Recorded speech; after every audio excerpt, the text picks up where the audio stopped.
So today we're just going to start with MOSFETs. So we're going to discuss what the current MOSFET technology looks like, how is a MOSFET made, what is the working principle of the MOSFET, how do you model the MOSFET, and how do real MOSFETs look like, what is the difference between the simple model that we developed in class to what happens in reality. Then we'll look at, so modeling will be a sizable part of this chapter because how to model the MOSFET will clearly, unless you understand these models, next semester into microelectronic circuits, or if you do ADB the following semester, if these concepts are not clear, those classes are essentially going to be black magic for you. So this part of the class is very important if you want to follow up with subsequent classes in circuit design, right? So let's begin with so first of all, everybody I hope is aware of what a MOSFET means, right? MOSFET is a metal oxide semiconductor, like what we discussed in the MOSFET, metal oxide semiconductor. This is the life of the device, this interface of a MOS. What does field effect mean? When I say something is a field effect device, what does it mean? Electric field. Yeah, electric field as what? It is controlled by external voltage. It's controlled by a field, right? It's an impact because of field. So there's a capacitive component to it, which is controlling the way the transistor works. So the electric field across some particular region impacts the behavior of a transistor. And what does the word transistor mean? Transfer resistor. So yes. And what does that mean? Using one voltage to control other resistor. Correct. So in the most basic application of this, you can use a voltage to control a resistor. So it's a voltage controlled resistor in its most basic form. So we'll see that that's not the only way we'll use the MOSFET. In the most basic form, it is treated as a voltage structure of the MOSFET. Look, that's very basic. We're just going to draw a simple cartoon. Obviously, this is not what happens in reality. So let's start with, suppose I have an P-type substrate. So it's P-type silicon. And I create these two tubs of N plus region in this P-type silicon substrate, right? So let's call this P-type is connected to the body terminal. I have a terminal source here and I have a terminal drain here. So what can you tell me about the current between the drain and source? Suppose I apply, say, a 5-volt voltage to the drain. Suppose my VD is equal to 5 volts, my VS is equal to 0 volts, my VB is equal to 0 volts. What can you say about this device? What is the current flowing through this device? Again, I can't see your chat screen, so you'll have to unmute and speak up. What is the current flowing through drain and source? Whole current. Why do you say it's whole current? We have a P-type substrate, which is the majority part of the structure. No, but you have this N plus, right? So what kind of device do you see here? PN junction. PN junction. So how would you draw this equivalent circuit for this? Suppose this is my source node, right? And this is my drain node. What is the equivalent circuit here? So we know two diodes in series. Two diodes in series, but how are the diodes connected? So this is your cathode, anode, cathode, right? This is your reverse. This is your junction, which is N plus to P, and this is P to N plus. So this is your equivalent circuit. This is your body, right? And this is your source and your drain. Now tell me what the current would be. Suppose I apply 5 volt here. What is the current that's going to be flowing through this circuit? Very low current. Yes. And why is that? Because the first diode is reverse biased. Exactly. So when you see something like this, what you should immediately draw is this. Remember, it's a PN junction, right? So if it's a PN junction, you're going to have a depletion layer. So what happens is, in this structure, when I just have when I've created just two N plus regions in a p-type substrate, I will have a depletion region associated with those particular diodes. But if I look at the current, IDS is very small and limited by the reverse bias leakage, right? Now what I do is now I come in and put a MOS cap here. Now I've replaced, what I've done is at the surface between the source and drain, I've come in and put in this MOS cap. So now what does the MOS cap give you? What is the advantage of having a MOS cap? A capacitor with variable capacitance. Variable capacitance. And so when I apply a gate voltage, right, I can, depending on what is the voltage I apply at the gate, I can change the conductivity of the surface, right? So one of the key working mechanisms of the MOSFET is that by applying this gate voltage, I can change the conductivity of the surface. Correct? Now let's talk about this MOSFET, right? So this MOS cap, we know that if I apply, this is a p-type substrate, right? So if I apply gate voltage, then it will first go into depletion and eventually it goes into inversion. Suppose I bias the MOS cap in such a way that's an inversion, then what can you say about the surface? The surface essentially becomes a heavily N region. So this is electrons sitting there, right? And that those electrons have come in because an inversion layer has been formed. So there would be a depletion region, right? Because of the MOS cap, and then an inversion region. So if you look at the MOS structure is made up of a bunch of depletion regions. And now you have a layer, an inversion layer, which is full of electrons. And when we say it's an inversion, remember, it has a lot of electrons which are delocalized, right? So now what you see? Now you see that if I create this inversion layer, right, then I've created essentially a very highly conductive electronic surface at this surface, right? At the top of the p-type substrate, I've created a lot of electrons, and these electrons are mobile. So now when I apply a drain, when I apply positive voltage to the drain, electrons are going to move from the source through the inversion layer to the drain, right? So the source is the source of electrons. They're going to travel through the inversion layer and then they're going to come out of the drain. So by putting the MOS cap in inversion, you're getting IDS increases for a given VDS, right? So imagine two conditions, right? Suppose the MOS cap was in depletion. In depletion, what happens? There is no inversion there. So in that case, the current is going to be low. But once my VGS becomes greater than VT, because I've created this inversion layer, I have a low resistance now between drain and source, right? Because it essentially looks like an N plus N plus structure. So which is a conductive structure. So by inverting the surface, I'm able to reduce the resistance between these two reverse bias junctions. And so I end up getting a current flowing between the two. Now what happens when the VG is negative? So suppose VG is negative. What happens to the surface? What does it become? Accumulated or inverted?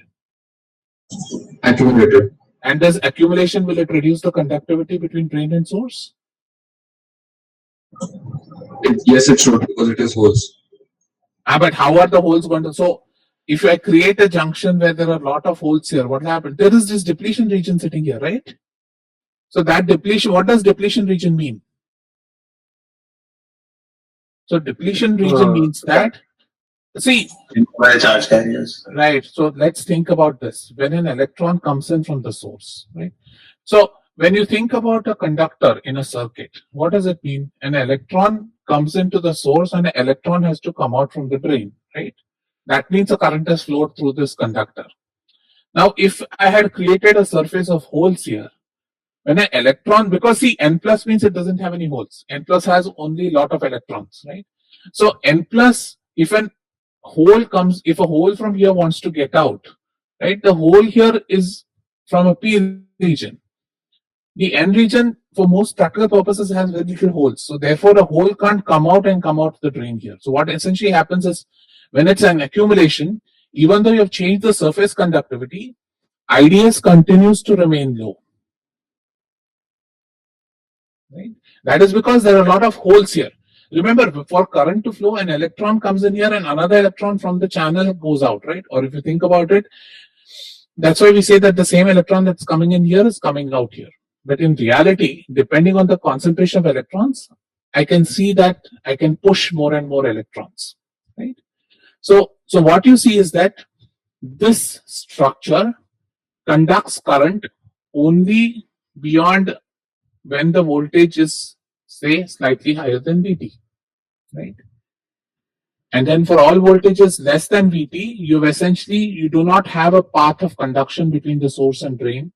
And so what you get is a current is low. So if you think about it, if I were to plot ID versus VG, right, I will see something like this. Up to VT, there will be no current, and beyond VT, I'll see a current. Now, the shape and all that we'll discuss, right? But essentially, what this looks like is that till VG becomes VT, there is no current through the MOSFET. Beyond VT, there is a current through the MOSFET. Any questions here? Sir, I just had a doubt that when we take VGS negative, we'll see the holes accumulated on the surface. And like if the layers are quite close to each other, won't that lead to recombination? It will lead to recombination. We'll discuss that later. Then you'll create these weird regions here where there'll be additional depletion region with the accumulation region of the channel. Okay. We will talk about that as we go further. But everybody understanding the concept of the MOSFET is very simply by controlling the gate voltage, by inverting the surface, you can reduce the resistance between the source and the drain regions. Is that clear? Yes, sir. All right. So now let's see how do real MOSFETs look like. So this is unfortunately a dated slide. This is from 2015. So you can see how a MOSFET looks like. Let's look at these. These are our traditional planar MOSFETs, and then, as all of you know, today we do FinFETs. So in a planar MOSFET, what do you see? You see this is your gate region, this is your channel region, these are your source drains. Now, why silicon germanium and all that? We may not do it in this class, but if you take advanced classes, you'll know what the advantage. But what you essentially see is you see the same structure. There is a gate here, right? And then you have source drain, and you have sitting it on a channel. So again, the key device in this structure is this interface, right? You want to ensure that because remember this, you're creating this inversion layer which has to conduct electricity. So that has to be the best surface.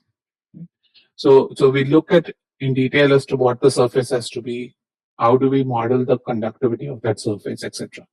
Right? And so you see that, so 90 nanometer was basically what was in the early 2000s.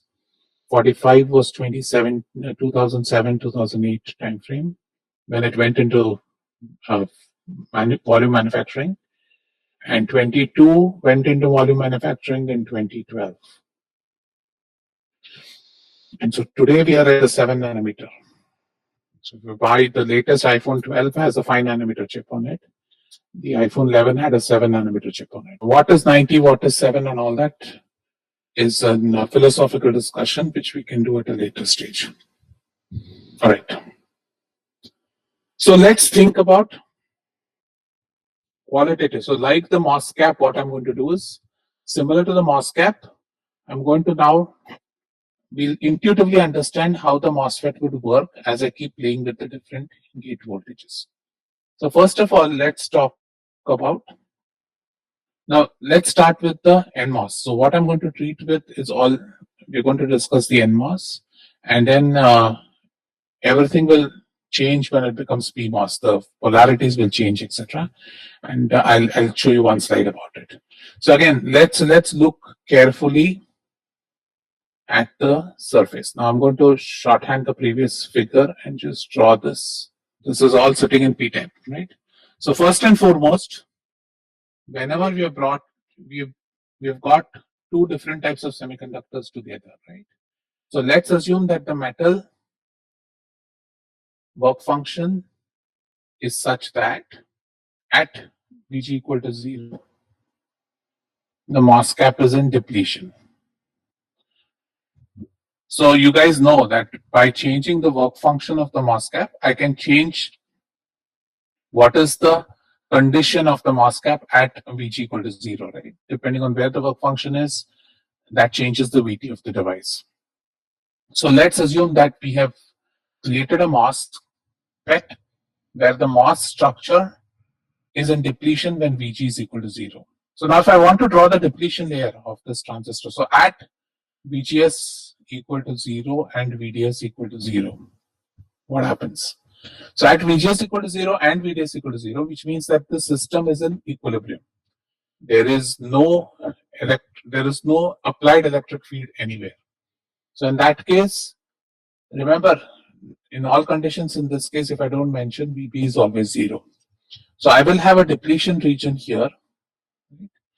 I will have the same depletion width on the two sides of the. So because this is an N plus P region, this is an N plus P region, we know that it's N plus P, so all the depletion region is going to sit in the lightly doped side of the PN junction, right? And then I have another depletion region, which is this. So if I draw the total depletion region of the transistor, it's going to look something like this, right? So this is the depletion region due to the N plus P junction or the source drain junction. And this is the depletion region due to the gate.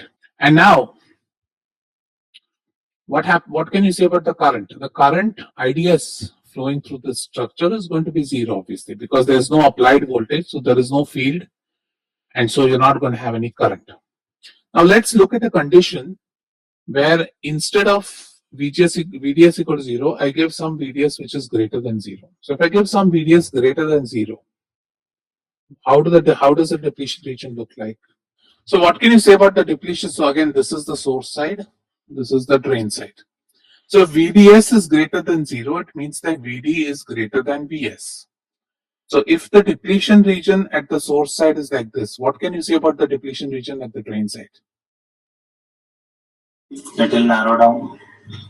It will narrow down or it will increase? So it will increase. Increase, yeah. Right? VD is positive, right? So you're going to make the PN junction more reverse bias. So your depletion region is going to look something like this, and the gate looks the same, right? So what happens is that if your gate is still depleted, right, and if I keep increasing the drain voltage, I keep increasing the depletion region here. So, but provided that my source and drain are far apart, I will continue to have the condition IDS is equal to 0, right? Because still all these are depletion regions. So if I think about the current flowing from drain to source, I'm not going to have any current flowing from drain to source, right? So what I want you to remember is that the depletion regions here depend on what the voltage, applied voltage is. So as I keep applying more and more drain voltage, I should expect the depletion region here to widen. Source normally is held at 0 in an NMOS. And so therefore the substrate and source are held at 0. So this is normally your equilibrium depletion region. Now what we'll do is, now let's apply a voltage at the gate which is greater than VT. Okay? So again, now I'm going to apply a voltage at the gate that is greater than VT. Let's assume VDS is equal to 0 in this case, right? And let's draw the, how should the transistor look like? So again, VDS is equal to 0, which means that both our source and drain are at the same potential. So therefore, they will have the same depletion region width, right? Now the gate, I've applied gate voltage which is greater than VT. So what can you say about the depletion width of the gate? What is the depletion width equal to for the gate? Is there a depletion width associated with the gate if VGS is greater than VT? Yes, sir. Yes, sir. Will be at max And it's that maximum depletion width, right? So what you see is when VG becomes greater than VT, you will have a depletion width, but this depletion width is your W max or XT max or whatever you want to call it, right? So which means that as I increase VGS beyond VT, this depletion width does not change, right? And now if VGS is greater than VT, what can you say? You have an inversion there, right? So you have an inversion layer, right? So because VGS is greater than VT, I've created an inversion layer. What is the value of IDS now here? At VDS equal to 0, what is the value of IDS? 0, right? But what you can see is now, suppose I apply a very small value to IDS, say I apply 10 millivolts to IDS, right? Then you see basically that you will see a current that will flow, and that current can be written as some resistance of the channel, sorry, VDS up divided by the resistance of the channel. Right? So what you see is that when you have a condition where VG is greater than VT and VDS is very small, for small values of VDS, I can treat this as a resistor, right? And why is there a resistor form? Because I've created an inversion charge, right? And that inversion charge, now if I apply a drain voltage, that inversion charge can drift, right, from source to drain, ending up creating a current, right? Now what we'll do to this structure is, now we'll do, So what exactly are we defining as the channel here? channel is this. If you go back, this is your channel. This is the total gate length of the device. So this is the channel length of the device. Okay, sir. This is the spacing between the N plus and the P plus regions, right? N plus regions, right? So before we put the MOS cap, that was the spacing between the two diodes. And so we are controlling so depending on if it's short or long, it is going to dictate what your minimum and maximum resistance will be, right? For example, if your L goes very small, then you know that its resistance is also going to be small, right? Whereas if your L goes high, you know its resistance is also going to be high, right? So we'll talk about that when we talk about scaling of transistors. But channel essentially means that the inversion channel that is created under the MOS cap or under the gate of the transistor. Okay. Sir, Ah. so why are we keeping VDS very small? No, I'm going to now increase VDS. Right now, I just said, what if VDS is small? Then we can think. So when VDS is small, I can assume still that the depletion layers are roughly the same. The channel length, the channel structure looks roughly the same, right? So I can treat this as if VDS is very small, I can treat it as a perturbation around 0. Then I can do this. Right? So if I were to plot IDS as a function of VDS, at this point, you'll say it looks like a resistor. I'm not doing anything else yet. I'm just saying at near 0 of VDS, as long as the channel is formed, like as long as VGS is greater than VT, I will have this transistor will look like a resistor around 0. That's all I'm saying so far. Okay. Now let's look at what happens as I keep increasing VDS. So let's assume that now I've applied. So now let's say VDS is now greater than 0. Okay. So now as we know that the depletion region, again, this is your source, this is your drain, that's your gate, right? So we know that the depletion region is going to go wider. Now what can you say? Now let's put on, so remember you've done JFETs now, right? So if you've done JFETs, what can you say about VGS versus VGD? If your VDS is much greater than 0, what can you say about VGS versus VGD? Which one will be larger? VGD. Is VGD larger or VGS larger? VGS, right? Because VDS is greater than 0, which means that VD is greater than VS. So VGS is VG minus VS, VGD is VG minus VD, right? So VGS is greater than VGD. So now you tell me, so if I look at the depletion region of the MOS gate, it looks like this. And the reason being because my VGD is larger on the side of near the drain.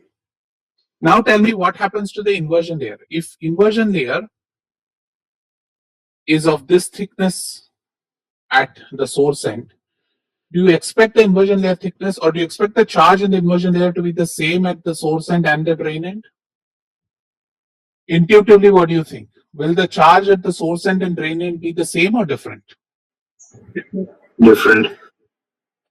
Different, right? Because the total voltage across the capacitor is different in both cases. So which side will have more charge? Is it the source side or the drain side? Drain side. Again, Which one will have more charge? Both sides. VGS is greater than VGD. Now let's think about in a MOSFET. Let me go back to the MOSFET. Okay, I don't have it here. Let me go back to the MOSFET. Then the MOSFET, if I plot Q as a function of VG, well, what do we know? We know that till VT, right? Or if I plot as a function of phi s, let's plot as a function of phi s, right? At 2 phi f, we saw it look like this, right? Everybody remember that charge versus phi s function? Till it was in depletion, we looked at it something like this. Once it went into strong inversion, the charge rises exponentially with respect to the surface voltage, right? So which means that if I have, or in other words, if I have more VG applied, so if I'm farther away from VT, then I'm going to have more charge, right? Because there's more voltage drop across the field. There's more voltage dropped across the oxide. So what happens is that the inversion layer looks something like this. So, What is? but in MOSFET, when we discussed this, we said that the inversion layer thickness remains the same, but the charge in the inversion layer increases, right? Right. So even here, I'm just drawing this because I want to show you the charge. The inversion layer thickness is not going to change much. It's the total charge density that changes. Okay, sir. Right. So what I'm saying is that the charge near the source, the inversion charge near the source is going to be more than the inversion charge near the drain. Is everybody convinced about that? Because near the source, it is farther into inversion than it is near the drain, right? Because VGS is greater, which means that that part of the MOSFET is further into inversion than what it was on the drain side, right? So what you begin to see is that instead of the charge profile, if I plot the charge profile in the channel, instead of the charge profile, suppose this is my X, right? Or this is my charge, and this is this is the source side, this is the drain side. When there was a very small VDS, then I assume that the charge concentration was constant across as I walk from the source towards the drain. Now, as I increase my drain voltage, what I begin to see is if I plot charge as a function of where I am in the channel, again, this is your source and this is your drain, you see that the charge profile looks like this. That is, I see more charge at the source side, less charge at the drain side. And so now what can you tell me about the resistance of such a structure? Is it going to be larger? Is the resistance here going to be larger, or resistance at 1 is going to be larger than 2 or less than 2? Resistance is higher near the drain. So what you're beginning to see now is your idea is as you apply more and more VDS, remember initially near 0 it was a resistor. Now, and this was what it would have been if it was a resistor. What you begin to see now is as I increase my VDS, my current begins to move away from the linear. So my change in current slows down as a function of VDS. At close to 0, it looked like a resistor. So I had the same, so for a 1 volt change in VDS, I would get like an R times, I would get R change in the current, right? But now, because my charge profile is no longer constant, but rather changing, I begin to divert from this equivalent, from this IR curve. So now, like the JFET, you can assume that there will be a condition at which the channel will get pitched off near the drain. Can you guys see that? Right. So if I keep increasing VDS more and more, eventually there'll be a condition where there is no channel at the drain. Is everybody following? There will always be a charge concentration, right? Doesn't matter if the charge concentration less increases. No. Wait. What is the condition for the inversion channel to be formed? VG should be greater than VT. VG should be greater than VT, right? So now let's go back and see if I keep increasing my VD. So I kept my VG a constant, right? So if I kept my VG a constant and I keep increasing my VD, what happens? Eventually, so initially it was the inversion charge, if I plot it, was flat, right? Then as I keep increasing VD, it starts doing this. So eventually at some point my VD the charge is going to look like this, right? That is, at this point, so there is some VD. So there is some VD, at which point the inversion charge at the drain goes to 0. And what is that voltage equal to? How do I find that voltage out? Suppose VG is given to you. At what drain voltage? VGD should be equal to threshold voltage. Exactly. So you see that VGD should be equal to VT at that point, right? So at pinch off, this voltage at the drain end of the channel of the gate, right, should be VT, because we know that for the inversion layer to be formed, like for inversion, VG should be greater than VT, right? So we know that VGS is greater than VT, but if I keep increasing VD, at some point VGD will keep reducing such that VGD is equal to VT, right? And so what is that voltage? So we call that voltage VD sat, and we'll talk about it why. So we'll see VG minus VD sat should be VT, or VD sat is equal to VG minus VT. This is a very important point. So at this point, essentially, the channel is pinched off at the drain. So similar to the JFET. So similar in the JFET, right? There was a point pinch off, at which point our voltage, our channel thickness at the drain end went to 0, right? So similarly, that pinch off point here, we call it VD sat, and VD sat is given by VG minus VT. So for different VGs, you're going to have different VD sats, right? So as your VG increases, your pinch off is going to happen at a later point in VD sat. Now, why is it called VD sat? Let's look at it. So what happens there is beyond, so similar to the JFET, right? Beyond, now if I keep increasing my VD beyond VD sat, how does my channel look like? If I look at my channel, if this is my source end and that's my drain end, right? The channel charge profile is going to look like this.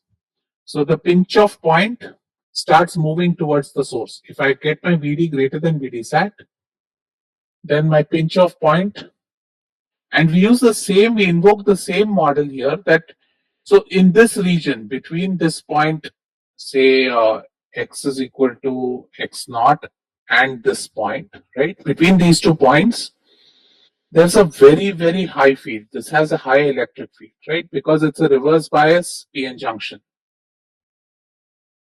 And so what we say is that any charge carrier which shows up at this end is immediately transferred to the through the channel through this region at saturation velocity.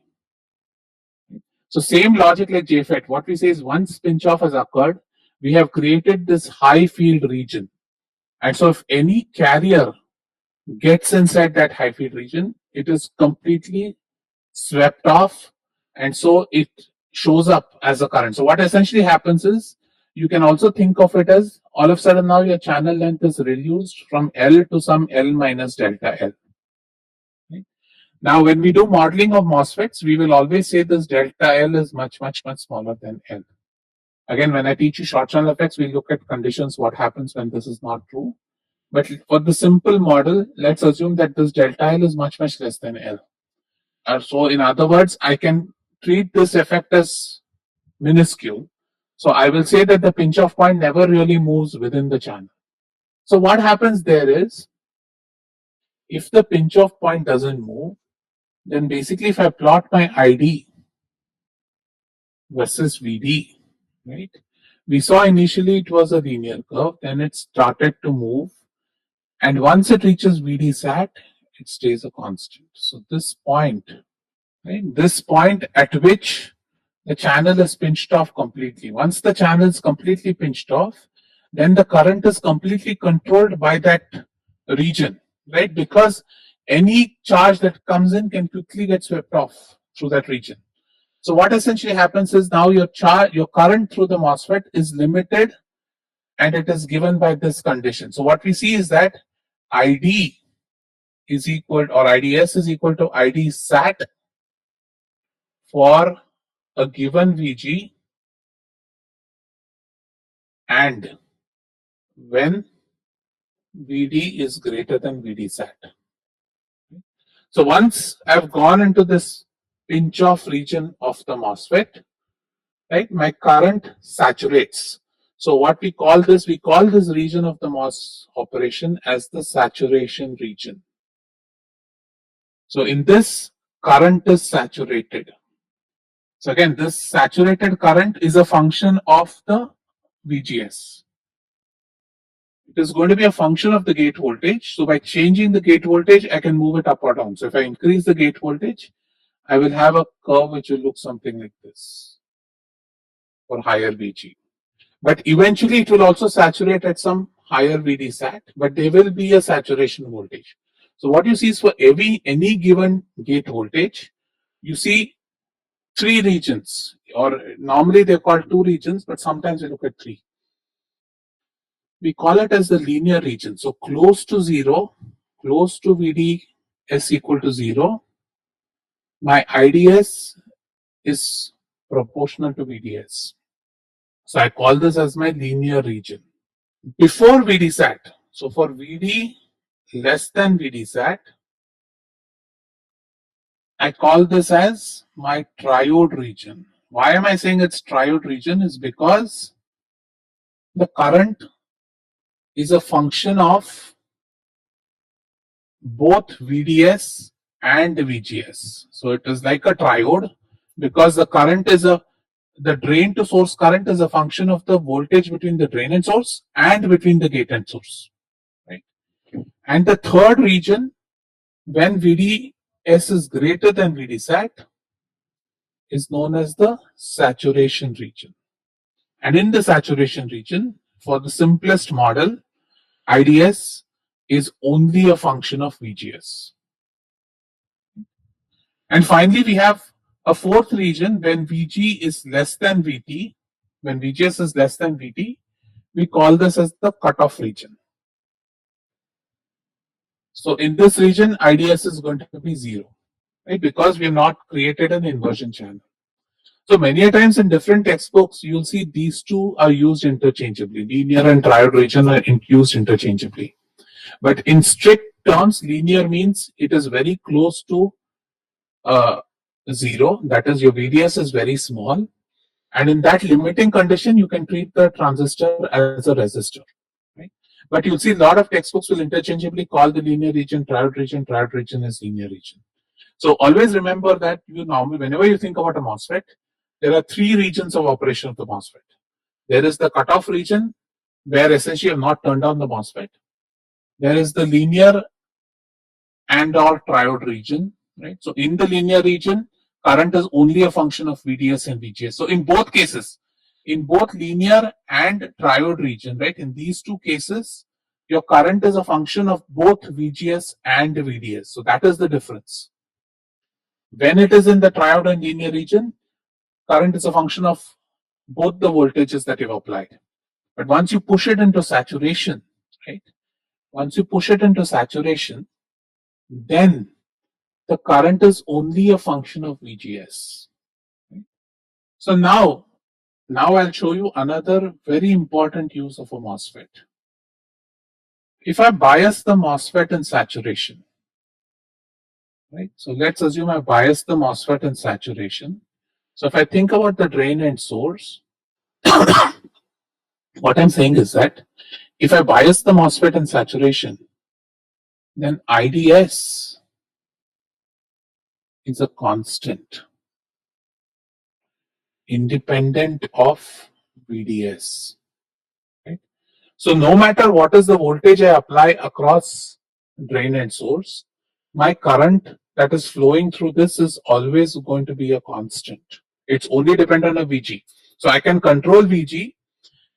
When I control VG, then essentially my current between two nodes in the circuit, drain and source, is a constant and independent of the voltage applied. So what is the component which works like this? What is the simple circuit component you can think of which works this way, which is able to give you a constant current independent of the voltage across it? Current source. Current source, right? So one of the very common uses in XM and micro, will do this all the time, is current source. So MOSFETs in saturation region are almost always we use them as current sources. Because so now you see that you don't really need to create a current source. You don't need to create a new structure. We will see that a MOSFET biased in saturation will work as a fantastic current source. Okay?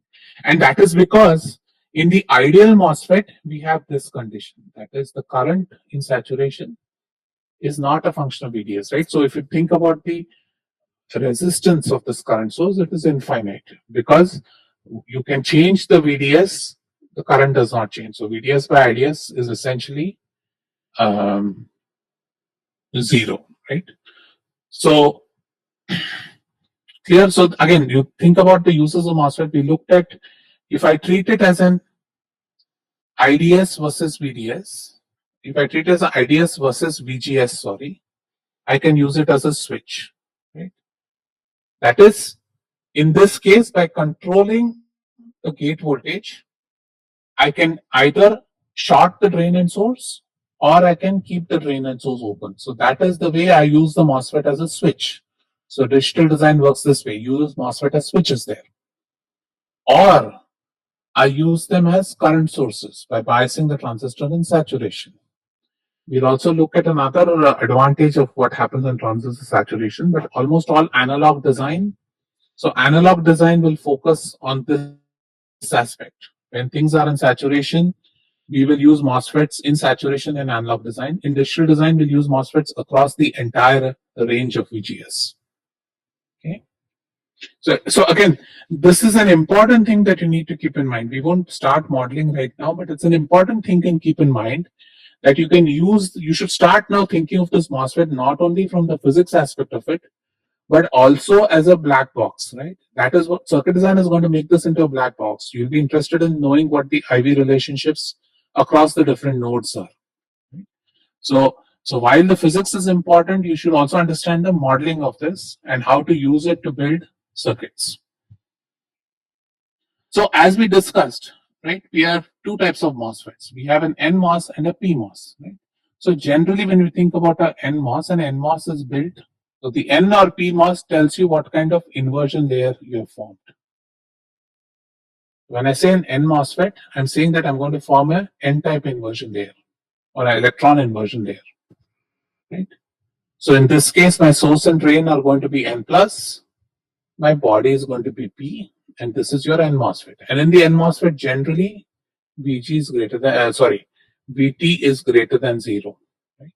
So to get the MOSFET to go into, to turn on the MOSFET, you want VG to be greater than 0, and you apply a positive VDS, and then you can get a current. The other type of MOSFET is a P MOSFET, where I create a hole inversion layer. So to create a hole inversion layer, instead of using N plus regions in the source and drain, I'll use P plus regions in source and drain, create it on an N-type substrate, right? So now in this case, suppose my substrate is held at 0, right? Remember, go back to this MOSFET that we discussed. One fundamental assumption I told you is this has to be reverse biased. Right? What happens if I forward bias these junctions? What happens if I forward bias the drain substrate junction? There won't be any depletion layer or inversion. No, there will be a depletion layer. But what will happen to the current in the drain? What will happen to ID in the drain? Suppose I forward bias the drain substrate junction, right? If I measure the current at this node, what is this current going to be made up of? You'll have the current due to the bodies. Exactly. So what will happen is the current flowing into the drain is not only going to be the MOS current, it's also going to be the forward bias current of this diode, right? So which means that in that case, your drain current is not going to be equal to your source current. So in fact, if I'm going to look at the drain current, my drain is going to supply current to both the source and the body. which is not the right way I want to operate, because I want to control the current in drain to source using the gate. I don't want the body to be involved. So whenever we design a MOSFET, we always ensure that the junctions are either at zero or mostly reverse bias, so that we don't have any current flowing from the source to the body. We essentially want the surface to be isolated from the body, and that's isolated through the depletion region, so that whatever the current is flowing in the drain is purely what is coming out of the source. Okay. If I forward bias this junction, then I'm going to end up getting current because of this forward bias region also. Right? So in the same logic, to think about the PMOS, essentially what that means is that the PMOS, you're going to have a negative voltage at the drain, because you want to ensure that this is reverse bias. And similarly, your VG is also going to be negative. So in the PMOSFET, what you see is that, again, if you look at the NMOSFET, the source and body are at the lowest potential, they're at zero. In the PMOSFET, the source and body are at the highest potential in the circuit. So now you begin to understand in DD, why did we draw the PMOS next to VDD? Right? And why because PMOS will work only when the voltages are negative. NMOS works only when all the voltages are positive. So that's the main difference between N and P MOSFETs. Okay. So in that P MOSFET, you should remember that VT is going to be negative. Okay. Everything else remains the same. The physics remains the same. The only difference is that the magnitude. Right?